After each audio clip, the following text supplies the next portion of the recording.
अस्सलामुअलैकुम viewers, English grammar course के सिलसिले में आज की 10वें लेक्चर में हम डिस्कस करेंगे कंडीशनल सेंटेंसेस को। किसी भी एग्जाम में तकरीबन 50% क्वेश्चंस इसी से रिलेटेड होते हैं, क्योंकि कंडीशनल सेंटेंसेस ऐसी चीज़ है जिसको समझना बहुत ज़रूरी है और इस बारे में आपको बहुत कम वीडियोज़ और बहुत कम लेक्चर्स ही मुयसर आते हैं, क्योंकि इसके ऊपर बहुत सारे लेक्चरर्स को अबूर हासिल नहीं होता। मैं आज की वीडियो में आपको मुकम्मल तौर पर कंडीशनल सेंटेंसेस समझाऊंगा जो कि आपके किसी भी एग्जाम में बहुत ज़्यादा मददगार साबित होंगे। तो शुरू करते हैं आज की वीडियो। कंडीशनल सेंटेंसेस 4 अक़साम के होते हैं। Number 1 zero condition, number 2 condition 1, number 3 condition 2 और नंबर 4 कंडीशन 3। इन चारों के ऊपर आपको मुकम्मल तौर पर अबूर हासिल होना बहुत ज़रूरी है। अगर आप किसी भी competitive exam FPSC, PPSC, CSS या किसी भी इस तरह के एग्जाम में बैठने वाले हैं तो आपको इनके ऊपर अबूर हासिल होना बहुत ज़रूरी है। सबसे पहले समझ लेते हैं कि कंडीशनल सेंटेंसेस की डेफिनेशन क्या होती है। Conditional sentences are those sentences which hold any stipulated result, यानी कि इसमें ऐसी चीज़ आपको बताई जाएगी जो किसी न किसी रिजल्ट के साथ मशरूत होगी, यानी कि कंडीशन बताई जाएगी और वो किसी शर्त के साथ मशरूत होगी, उसके होने की वजह से ही ये रिजल्ट आपको मिलेगा। इन तमाम इस तरह के फिक्रों को कंडीशनल सेंटेंसेस कहा जाता है। मिसाल के तौर पर if I were rich I would have a lot of money, अगर मैं अमीर होता तो मेरे पास बहुत सारी दौलत होती, यानी कि अगर मैं अमीर होता ये कंडीशन है। उसका रिजल्ट क्या होता तो फिर मेरे पास बहुत सारी दौलत होती। If you sit there you will get something, अगर तुम यहाँ बैठोगे ये शर्त है, यू विल गेट समथिंग ये रिजल्ट है कि आपको कुछ ना कुछ मिलेगा। इसके बाद आ जाती है नंबर 1 जीरो कंडीशन पे।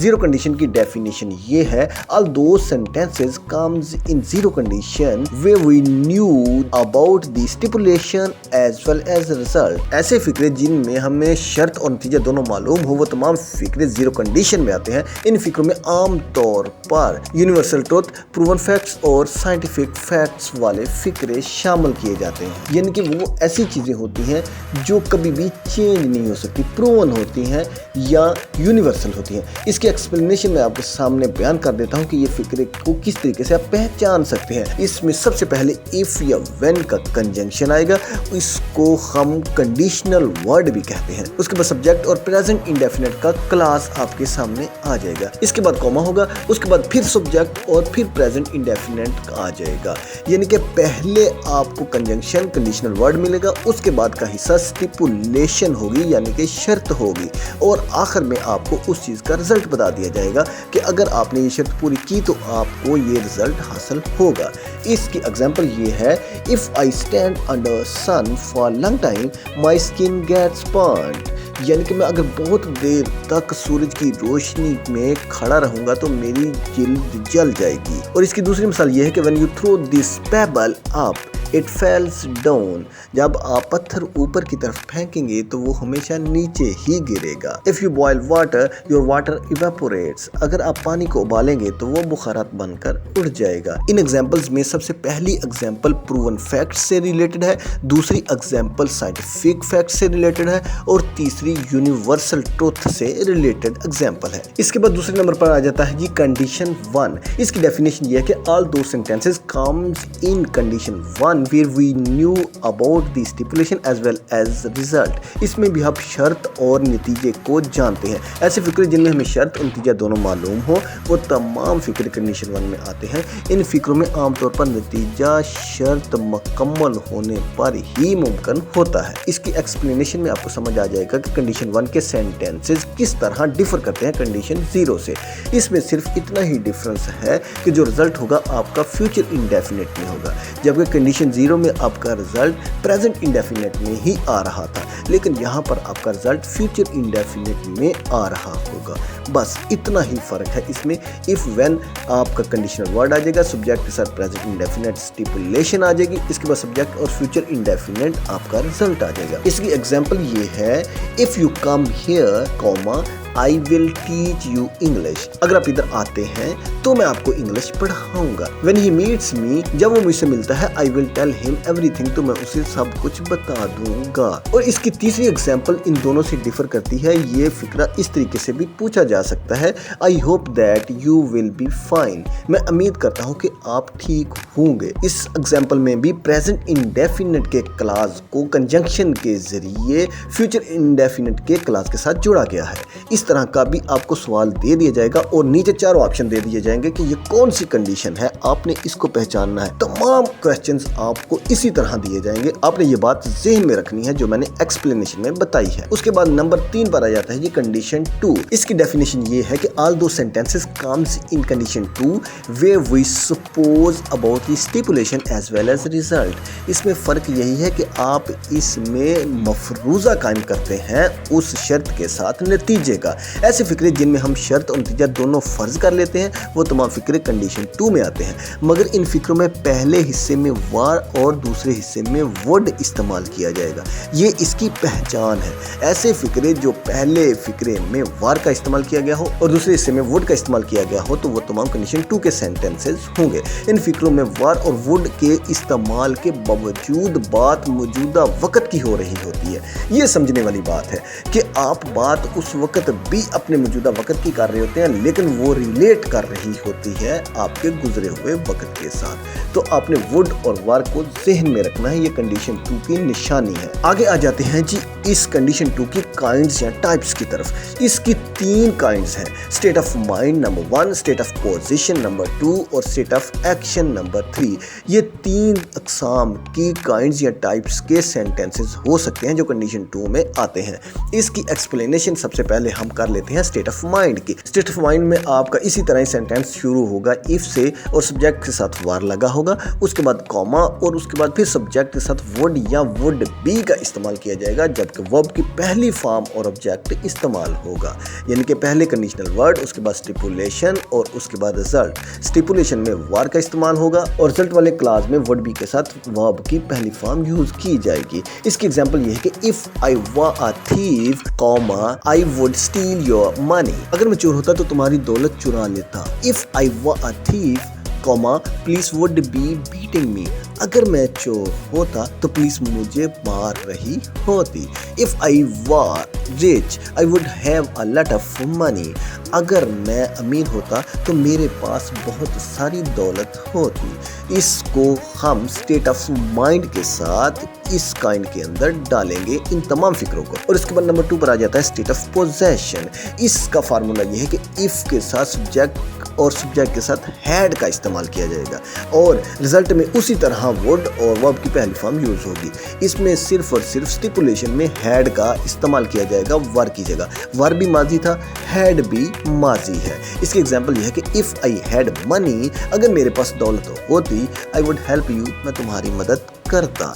If I had your number, अगर मेरे पास तुम्हारा नंबर होता, आई वुड कॉल यू, तो मैं तुम्हें कॉल करता। ये स्टेट ऑफ पोजेशन है, यानी कि वो चीज़ मेरे पास होती तो उसका ये रिजल्ट निकलता। इसमें स्टेट ऑफ पोजेशन के ऊपर दोनों एग्जांपल्स मैंने आपको बताई हैं। नंबर 3 पर आ जाता है state of action. State of action का फार्मूला ये है कि इफ के साथ सब्जेक्ट के साथ वर्ब की दूसरी फॉर्म भी हमेशा माजी में इस्तेमाल की जाती है। इसमें हैड या वर नहीं इस्तेमाल होगा, सिर्फ वर्ब की दूसरी फॉर्म इस्तेमाल होगी और उसके बाद आगे कोई तब्दीली नहीं है। रिजल्ट सेम इसी तरह ही आएगा जिस तरह पहली और दूसरी किस्म के सेंटेंसेस में आया है। इफ शी केम, अगर वो आती, आई वुड मीट हर, तो मैं उससे मिलता।